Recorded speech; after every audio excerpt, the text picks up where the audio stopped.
Welcome back to Verne, the shape of fantasy. We are on the island of the ancestors, and I believe we have to find them. To do so, I guess we have to make a ladder here. Let's see how that works. I suppose I can turn them. Select a ladder fragment, rotate. Yes, I can. Okay. Select. I think it's wise to start down here. Oh, dang. This rotates too.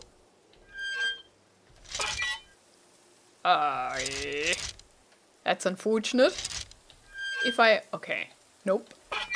We don't want that. That one changes the upperwards, and also that one, right? Yeah. So if we... Which one? That... All the others are on their own. Wait. Okay. Okay, that one. So if we change that one to there and that one to there... the other one. Wait. That... Which one changes that? That one, these two? That one, these two. Okay. So I need that to be... I need the upper one to be like that. And then I need to change it back with the corresponding one. Yeah, there we go. I know how these work. Whew.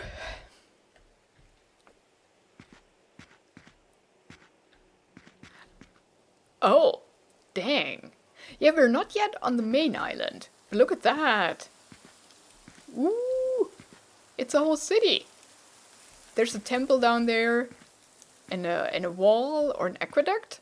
I'm not quite sure, but there are also pipes. Oh no, destruction once more. It doesn't seem anybody has lived here for centuries. Verne, at last. You are alive. Stop there. I won't let you or the Raven even get close to the flame. Verne, listen to me. I'm on your side. Forget about the Raven and Nemo's plans. There's something much more important at stake. I don't want to hear your reasons. You and Nemo are nothing but murder... But what the hell? What was that? Your mind is collapsing. My mind? What are you talking about? Adriel? Paris in the 20th century, written by Jules Verne? That's impossible. I would have given anything for not telling you what I am about to say.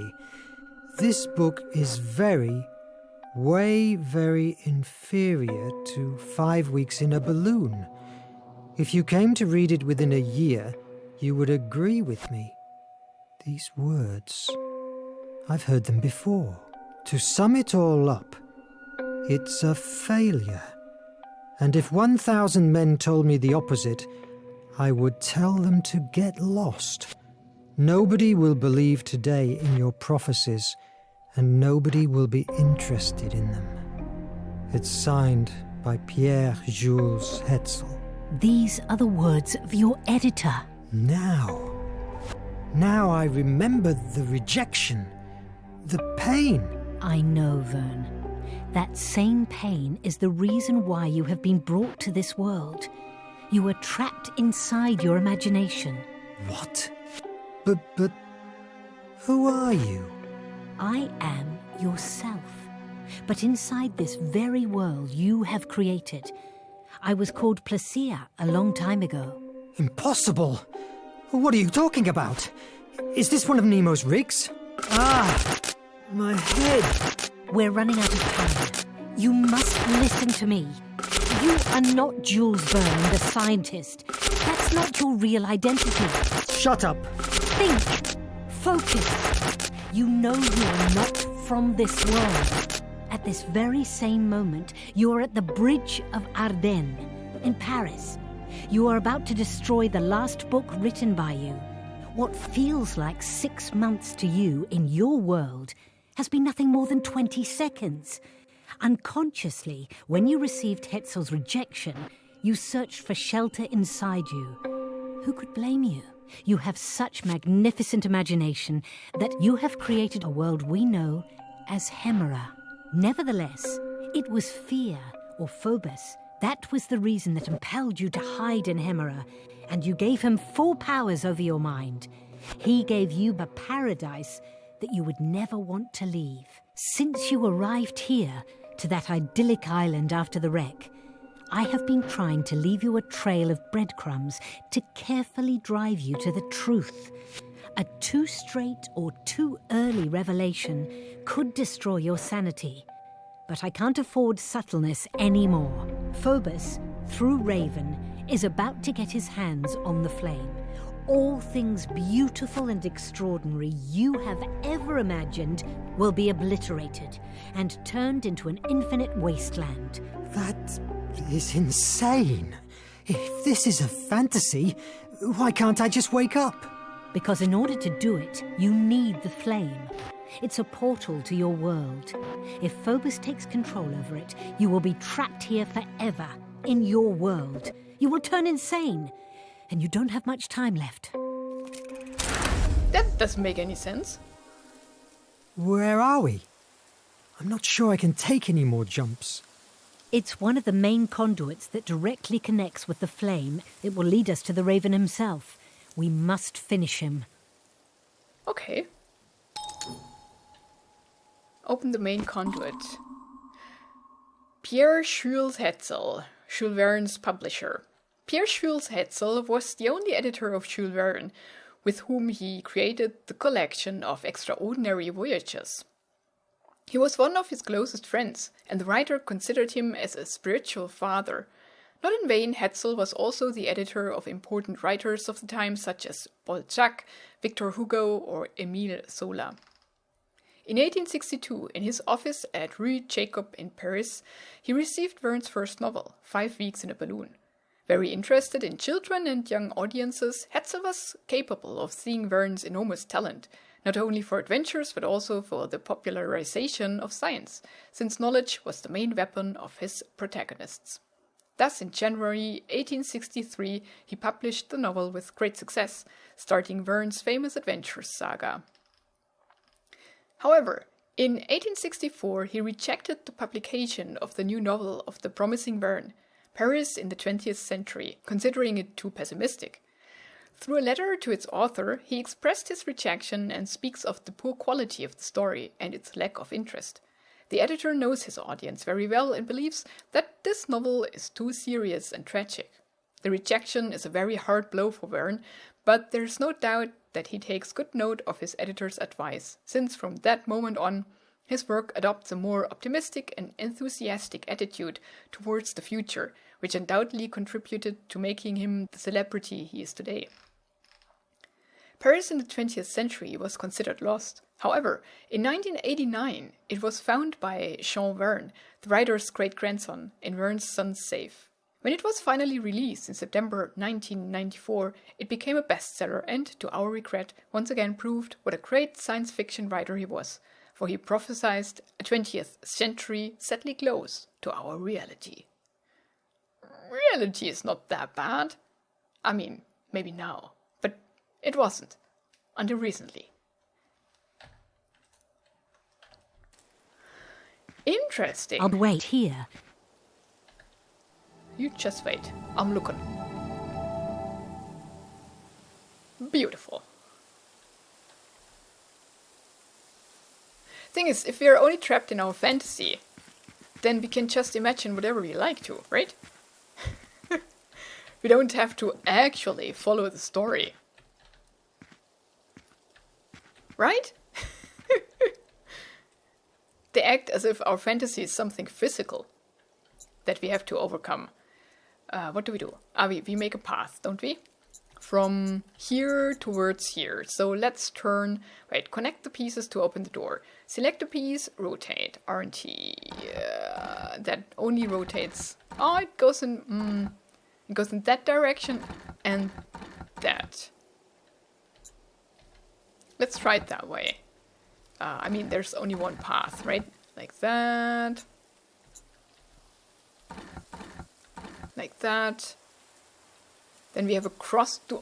all need to connect to something? I mean, we can connect that one to that one, to that one, to that one, to that one. That looks good. Then that one we turn like that. That one we turn down. That one we turn over. That one we turn like that, that. Nice.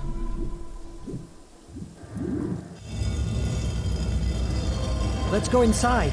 Into the truth complete. So truth was that this is only in our head.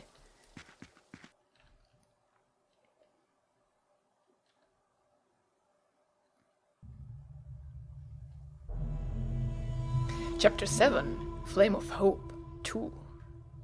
April 7th, 1888, inside the volcano. From this point, let's keep silence. Our voices may echo through the whole pipeline network. The ancestors, the guardians of the Flame of Hephaestus. After the great cataclysm that devastated Atlantis due to a fatal breakdown in its complex energy system that was powered by the Flame of Hephaestus, the few survivors decided that the flame was too dangerous and had to be kept away from humans to avoid their annihilation. After destroying every last trace of the Flame of Hephaestus system, they left the wretched ruins of Atlantis and settled on the island where the Flame of Hephaestus had its cradle, unreachable by the rest of humanity without the help of the Compass of Destiny. The Guard of the Ancestors was created under the command of two primordials in order to prevent it from falling into the wrong hands. In the time of Atlantis' isolation, prior to its destruction, with the intention of keeping the flame out of the reach of foreigners, the Atlanteans manufactured only a few compasses. When the hecatomb devastated the island, almost all of them were destroyed. Only one was saved from destruction, and it was the one that allowed the survivors to reach the island. Once there, it was given to the Angelus, a Greco-Atlantean family of sailors who, from then on, became their only connection to the outside world and the first guardians of their secret. That delicate balance, the ancestors' only means of survival, was shattered 2 centuries later, in the Strait of Messina, when a violent storm sank the Scylla, the Angelus ship, dragging the last compass of destiny into the depths of the sea. And this is where Nemo found it. Oh, was that? Wait. Was that the missing one? No. Yeah! Yes! Nice! We're filling it. Oh, that is awesome. Oh, they skipped that one because they are ordered for their factions. But what would be the last faction? Maybe reality? Because that is Captain Nemo's crew? Well, these are not sorted. So they're not actually sorted. Yeah, Nemo is here again. Yeah, no, they're not sorted. Doesn't really make sense, but who cares? I want that. I still have some stuff to do. Yeah, but I want that. I still have some stuff to do. Explode a volcano. Can I take one of these spears? Oh. Strange inscription. Ancestors 1. To whoever discovers this. My name is Elora. My people are the ancestors, descendants of the last Atlanteans. I want to put on record, albeit in this way, the horror we live in. We have had no contact with the outside world for 100 years. Our predecessors surrounded the island with some kind of magic, which turns the sea into a death trap for any vessel leaving or approaching. The only compass that could guide them safely was taken from us by a storm. We are locked in. Very few fish come close to shore. The wells have dried up, and there is hardly any food. Famine, war, and disease are raging.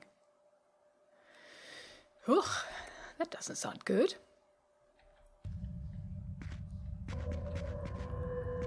The Fall of the Ancestors, it's a side mission. Merde! Why merde? What was it? A bat? I don't know.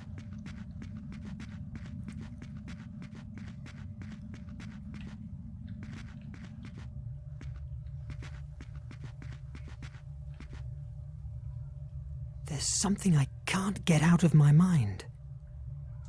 Everything is a lie. Your story, Nemo. Is everything If alive? this is an imaginary world, everything I have been living through is a lie?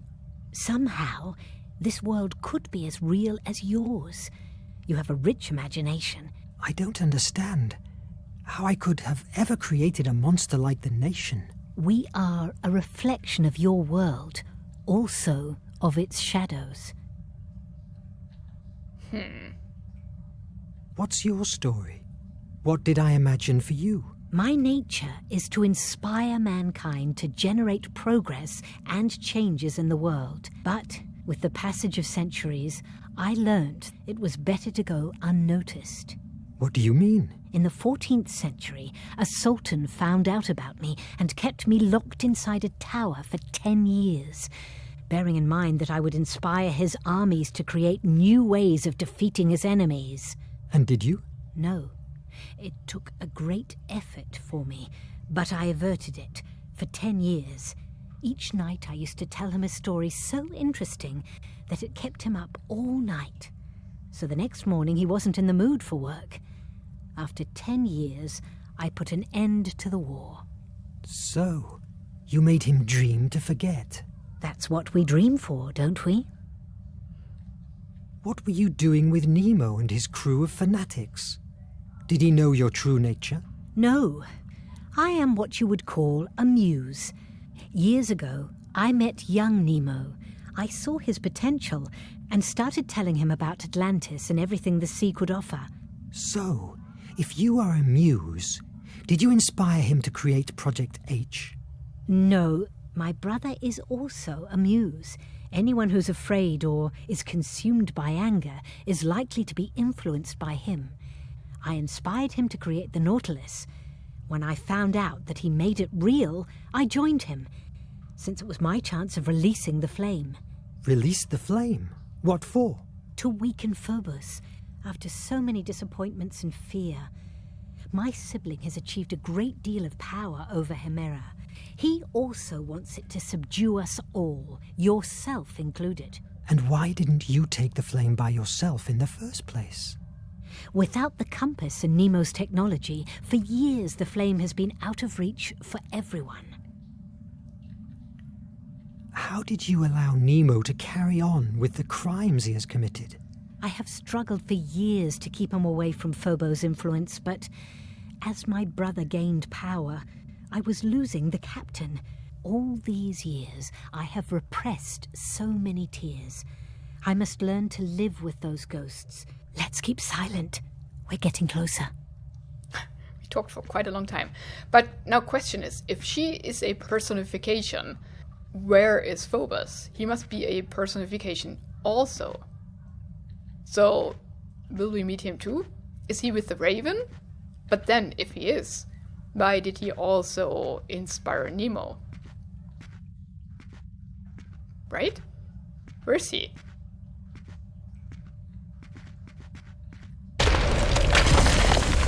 Why are you stopping? Master, the cave is almost collapsing. Will you let a bunch of rocks dishonor you? Huh? No, Master. Never. Faster! Get rid of this debris!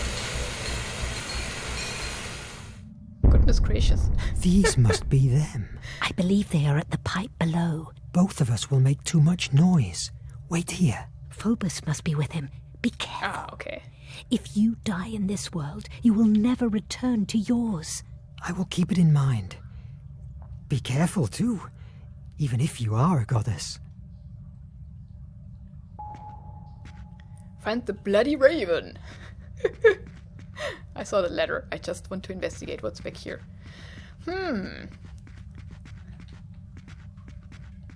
Okay.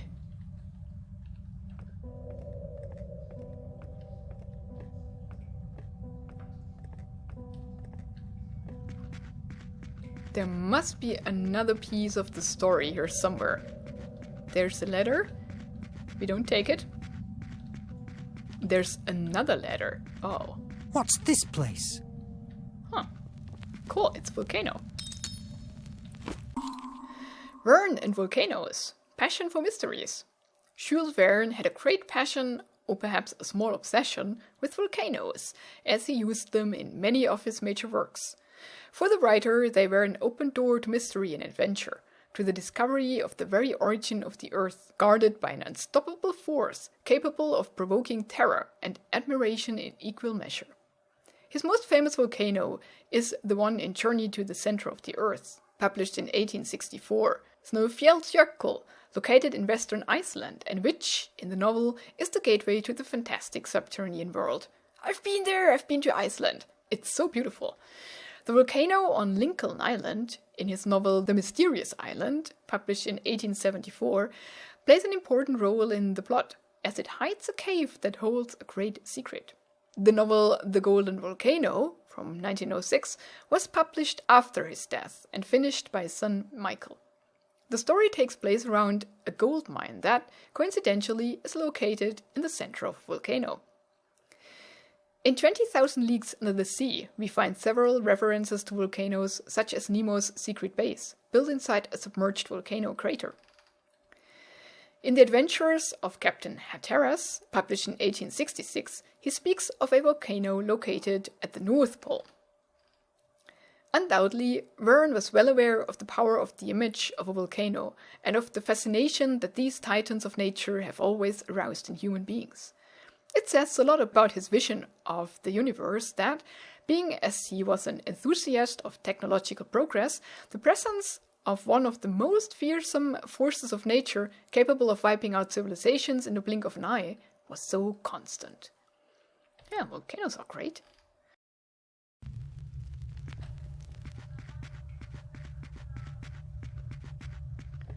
Now, which do we take? That one?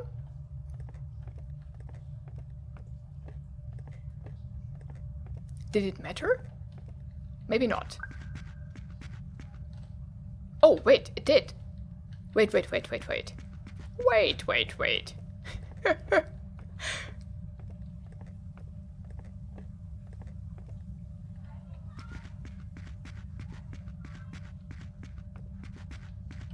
What's down here then?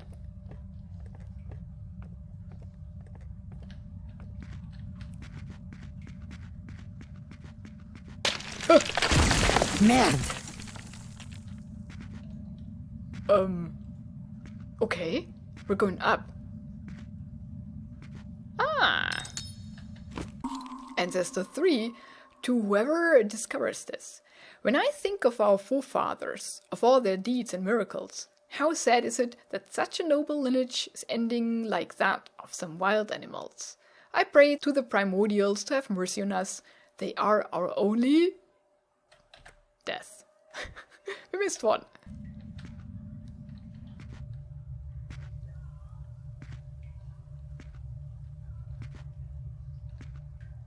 Okay, interesting.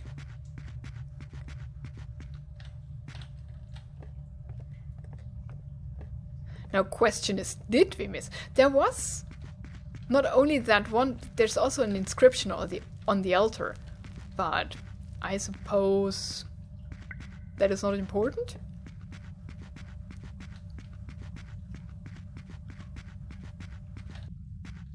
We can't have missed it.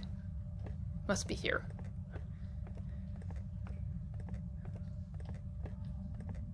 Did something now change here because of the... no, of the cave-in? I mean, it wasn't exactly a cave-in, was it? Ah, we can still go up. Aha!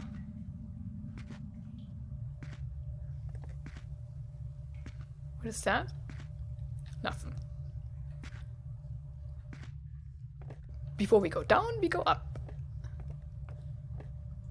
Oh, but that goes down to... Inside a dormant volcano in the middle of the ocean. Wonderful. Aha. There's the last inscription. First go to the end? Nah, there's nothing. Nice!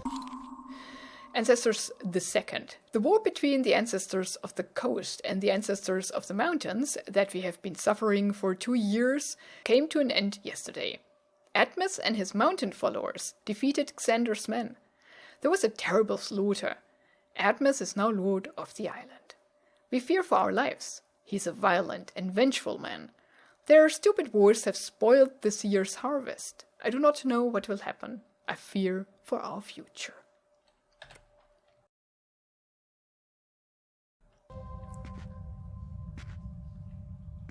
And they fell. So there was no future to fear for. That's something, isn't it?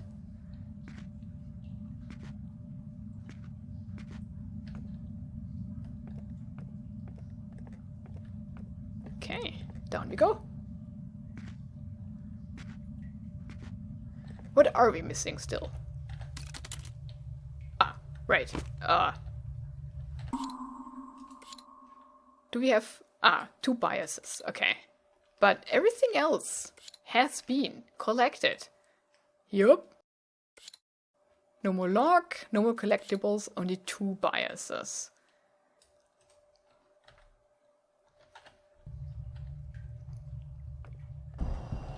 Uh-oh. Uh-oh. This was the path of no return.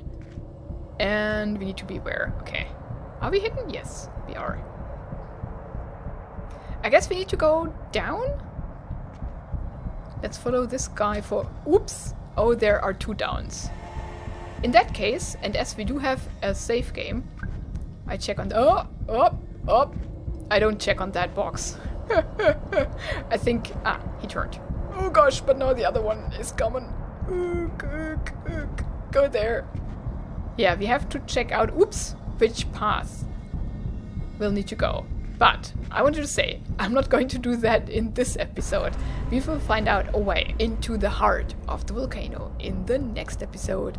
Thank you so much for watching this one. Have a wonderful and adventurous day and goodbye.